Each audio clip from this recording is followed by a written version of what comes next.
All right, going back to the top story, South China Sea tensions hot up. The Philippines has summoned China's diplomat to protest against a water cannon assault by the Chinese Coast Guard. It dares Beijing to seek arbitration.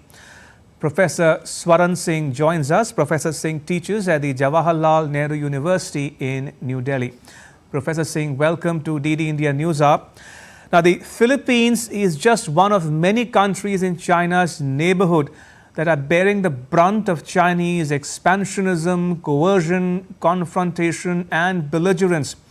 India has seen it in Galwan and other locations across the line of actual control that's separated from China. Now, the Philippines is seeing it in the West Philippine Sea. Have the China-Philippines tensions reached a tipping point? Thank you, Ramesh, for having me on your program. Welcome. There is no denying of the fact that China has been constantly aggressive against all its neighbors, including India, except that India is perhaps the only country in the neighborhood that has stood up to China, looking into eyes and deploying forces in frontier areas and ensuring that Chinese can't have the way they have been expanding themselves and transforming South China Sea into a Chinese lake, controlling one after another whatever little features in that maritime territory exist, into turning them into artificial islands.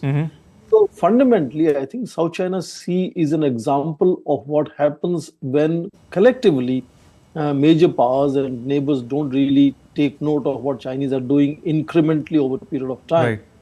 And almost the tension with Philippines in the current phase of the tensions again go back to the beginning of last year. I mean, constantly one after another were episodes of confrontations, of encountering each other in a dangerous manner.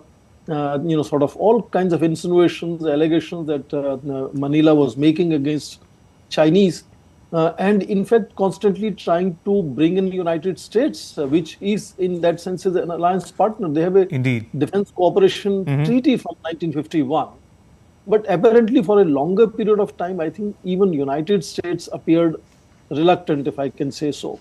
If you recall the 2012 Scarborough episode, when Chinese had kind of taken control of that, President Obama had virtually kept silent. So in that sense, Americans have always looked at China as a challenge, where they have kind of created these smaller allies in the periphery as scapegoats. And that is where I think this attention has to be drawn now. Where constant over 15 months now tensions are going on, and then what Manila ultimately is saying, let us go back to court of arbitration, which obviously is an indication that their trust on United States, despite recently they added 4 more military bases to Americans to access and then deploy forces there. Professor Singh, if we were to zoom out and look at the region as a whole, the Indo-Pacific, the Philippines is a member of the ASEAN.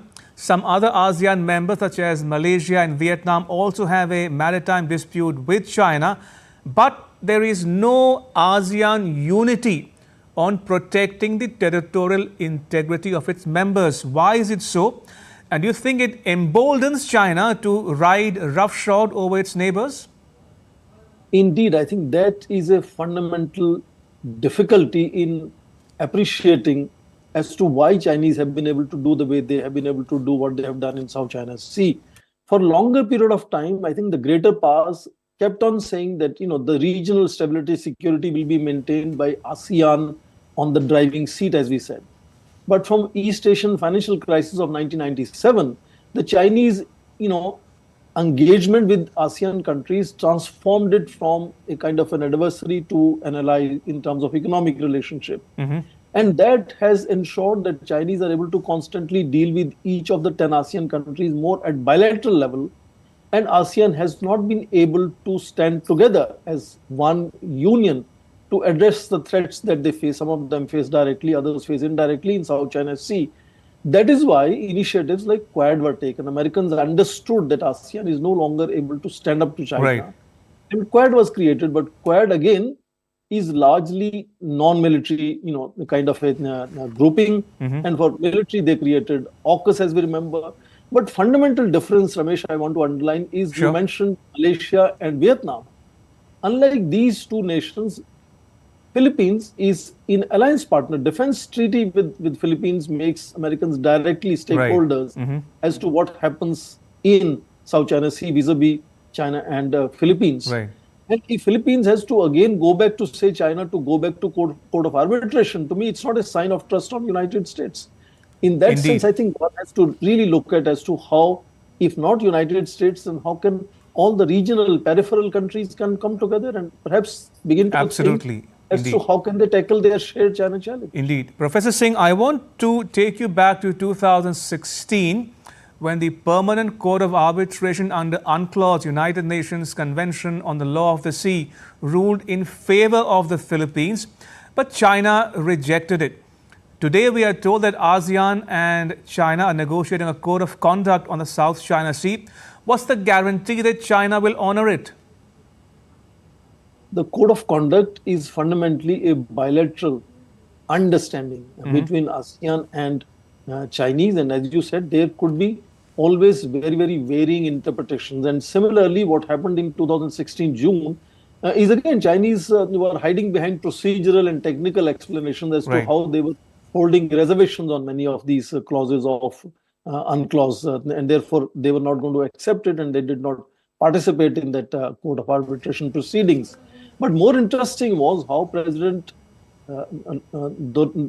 Duterte at that time had himself taken a U-turn and had ignored that court of arbitration, which was a larger, at least in terms of ethical, moral pressure on China, was a very significant arbitration that really said that the nine-dimensional line has no historical standing. In that sense, it's a claim line that Chinese keep on pushing, but arbitration said that doesn't stand any logic anymore.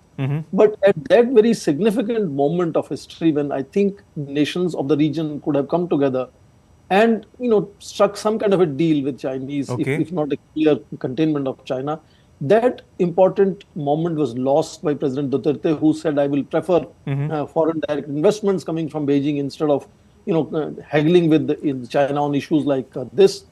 And I think that moment actually emboldened Chinese, that their economic prowess that they have, they can convert one after another into political influence.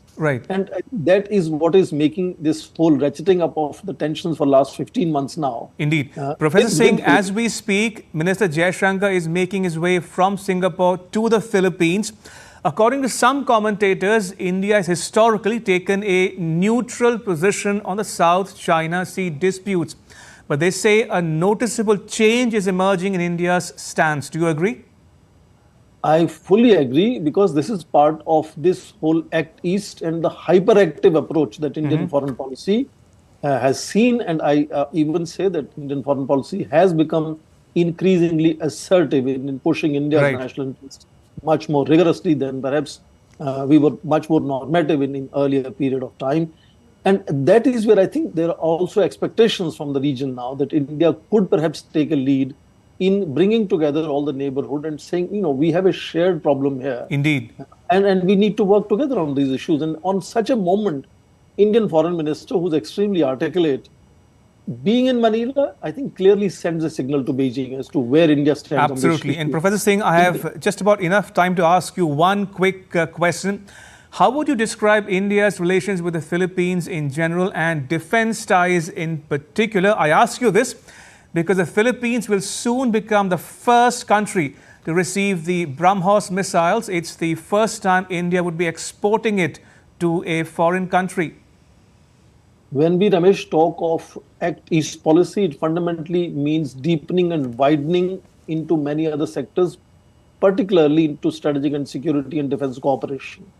And that has seen one after other countries, Vietnam, Philippines, other Singapore, also building that component of strategic and security relationship, which is where the transfer of BrahMos, I think, is a very symbolic. It's an advanced, very potent technology being transferred and has a direct correlation to threats coming from China in that sense. So, directly India may have kind of given that posturing of being neutral, but India has repeatedly spoken with United States and with regional leaders of India's desire to ensure stability and peace in that periphery of China in South China Sea. And now with the kind of defense cooperation India is building with major countries like Vietnam and Philippines, is an indication that there is a certain coordination happening as to Absolutely. how India sees China challenge for itself and how can it work together with in terms of partnership with other Indeed. regional countries. And this visit at this moment to Manila, I think, is a great signal to Beijing. Absolutely.